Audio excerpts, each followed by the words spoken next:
ಇನ್ನು ವಿಜಯಪುರ ಜಿಲ್ಲೆಯಲ್ಲಿ ಪ್ರವಾಹ ಮುಂದುವರಿತಾ ಇದೆ. ಇಂಡಿ ತಾಲೂಕಿನ ಜನರು ಕಾಳಜಿ ಕೇಂದ್ರಕ್ಕೆ ಶಿಫ್ಟ್ ಮಾಡಲಾಗ್ತಿದೆ ಅವರನ್ನು. ವಿಜಯಪುರ ಜಿಲ್ಲೆಯಲ್ಲಿ ಪ್ರವಾಹದ ಆರ್ಭಟ ಮುಂದುವರಿತಾ ಇದೆ. ಇಂಡಿ ತಾಲೂಕಿನ ಜನರನ್ನ ಕಾಳಜಿ ಕೇಂದ್ರಕ್ಕೆ ಶಿಫ್ಟ್ ಮಾಡಲಾಗ್ತಿದೆ. ಸುಮಾರು 40 ಕುಟುಂಬಗಳನ್ನು ಕಾಳಜಿ ಕೇಂದ್ರಕ್ಕೆ ಈಗ ಸ್ಥಳಾಂತರ ಮಾಡಲಾಗಿದೆ. ಇಂಡಿ ತಾಲೂಕಿನ ಮಿರಗಿಯಲ್ಲಿರುವಂತಹ ಕಾಳಜಿ ಕೇಂದ್ರ ಪ್ರವಾಹ ತಗ್ಗಿದ ಮೇಲೂ ಕೂಡ ಮನೆಗೆ ಹೋಗಲ್ಲ ಅಂತ ಸಂತ್ರಸ್ತರು ಈಗ ಅಲ್ಲಿ ಕೂತಿದ್ದಾರೆ. ಶಾಶ್ವತ ಪರಿಹಾರ ಸಿಗೋವರೆಗೂ ಕೂಡ ನಾವು ಮನೆಗೆ ಹೋಗಲ್ಲ ಅಂತ ಕಾಳಜಿ ಕೇಂದ್ರದಲ್ಲಿ ಸಂತ್ರಸ್ತರು ಹೇಳ್ತಿರೋದು.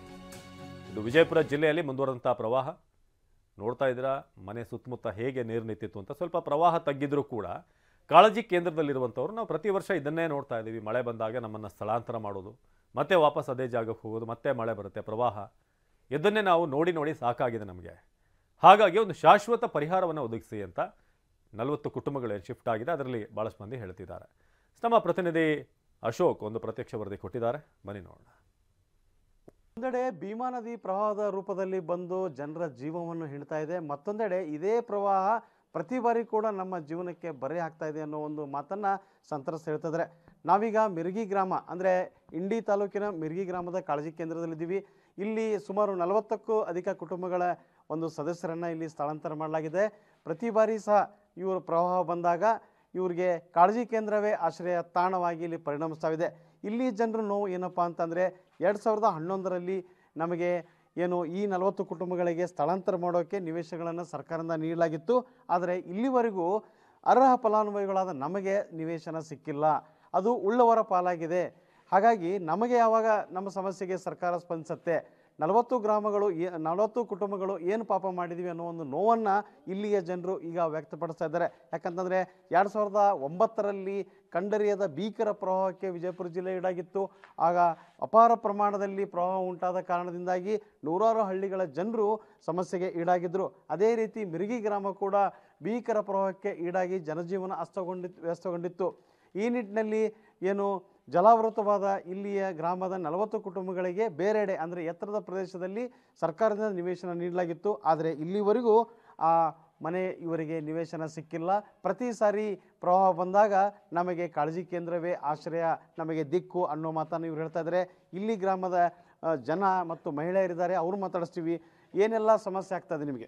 ನಮಗ್ರಿ ಇಲ್ಲಿ ನೀರು ಕುಡಿಯೋಕೆ ಇದು ಇಲ್ರಿ, ಜಾಸ್ತಿ ನೀರು ಬಂದು ಎಲ್ಲ ನಾವು ಆಡವ್ರಿ. ಯಾರು ಒಬ್ರು ಬಂದಿಲ್ಲ, ಕೇಳಿಲ್ಲ, ಏನೂ ಇಲ್ಲ. ಮನೆ ಬಂದ್ರು ಕೊಟ್ಟಿಲ್ಲ. ಯಾವಾಗ ಮನೆ ಕೊಟ್ಟಿದ್ರಿ ನಿಮಗೆ? 2019-20 ಪ್ರವಾಹ ಬಂದಿತ್ರಿ. 11ರಾಗ ಬಂದಿತ್ರಿ. ಅವಾಗ ನೀರೆಲ್ಲ ನಮ್ಮ ಮನೆ ಮೇಲೆ ನಾವೆಲ್ಲ ಆಡಿದ್ದು ರೀ. ಅವಾಗ ಮನೆ ಬಂದಿದ್ದು ಯಾರು ಕೊಟ್ಟಿಲ್ರಿ. ನಮಗ ಬಂದು ಕೊಡತನ ನಾವು ಇಲ್ಲಿದಿಂದ ಹೋಗಲ್ರಿ. ಇಷ್ಟು ಸತಿ ಪ್ರವಾಹ ಬಂದ್ರು ನಿಮ್ಗೆ ಇನ್ನೂ ಮನೆ ಸಿಕ್ಕಿಲ್ಲ? ಮನೆ ಸಿಕ್ಕಿಲ್ರಿ. ಅವು ಬೇರೆದವ್ರಿಗೆ ಕೊಟ್ಟಾರಿ. ಅವೆಲ್ಲ ಮಾರ್ಕೊಂಡು ಹೋಗ್ಬಿಟ್ಟಾರಿ ಬೇಲೂರಿಗೆ. ದೊಡ್ಡ ಶ್ರೀಮಂತರಿಗೆ ಅವ್ರಿಗೆ ಇವ್ರಿಗೆ ಕೊಟ್ಟಾರಿ. ನಮ್ಮಂತವ್ರು ಬಡವ್ರಿಗೆ ಯಾರು ಏನು ಕೊಟ್ಟಿಲ್ರಿ ಏನಾರಿ. ಈ ಗ್ರಾಮದ ಕೆಲವು ಪುರುಷರಿದ್ದಾರೆ, ಅವ್ರು ನಾವು ಮಾತಾಡಿಸ್ತೀವಿ. ಯಾಕೆ ಇಷ್ಟೆಲ್ಲ 11ರಿಂದ ಇಲ್ಲಿವರೆಗೂ ಯಾಕೆ ಸಿಗ್ತಾ ಇಲ್ಲ? ಸಿಗ್ತಾರೆ ಸರ್, ಆದ್ರೆ ಶ್ರೀಮಂತರಿಗೆ ಸಿಕ್ಕಾರೆ, ಬಡವ್ರಿಗೆ ನಮ್ಮ ಹತ್ರ ಯಾರಿಗೆ ಕೇಳಿದ ಗಂಜಿ ಕೇಳದ ಊಟ ಮಾಡೋದ್ರಿ, ಖಾರ ಬೆಳೆ ಅನ್ನ ಹೊಡೆಯೋದ್ರಿ, ಕಡೆ ಸಂಡಸ್ಗೆ ಹೋಗೋದ ಬಂದು ಮಕ್ಕಳೋದ್ರಿ. ಸಾಲಿ ಕಲ್ತ್ರೆ ಏನಿಲ್ಲ ರೀ, ನಿರಕ್ಷರ. ಮತ್ತು ಯಾರು ಕೇಳೋರು ಯಾರು ರೀ? ಕಲ್ತವ್ರಿಂದ ಹೊರಗಿಂದಾರ ಎಲ್ಲ ಬೈಪಾಸ್ ಮುಗಿಸ್ಬಿಟ್ಟಿರ್ತಾರೆ, ರೊಕ್ಕ ಕೊಟ್ಟಿರ್ತಾರೆ, ಮುಗಿಸ್ಬಿಡ್ತಾರೆ ರೀ. ಆ 40 ಮನೆಯಾಗ ನಮ್ಮ ಲಿಸ್ಟ್ ಇತ್ತು ರೀ, 2ನೇ ಲಿಸ್ಟ್ ಇತ್ತು ನಮ್ಮ ಬಗಲಿಯವ್ರು ಎಮ್ ಎಲ್ ಇದ್ದಾಗ ರೀ.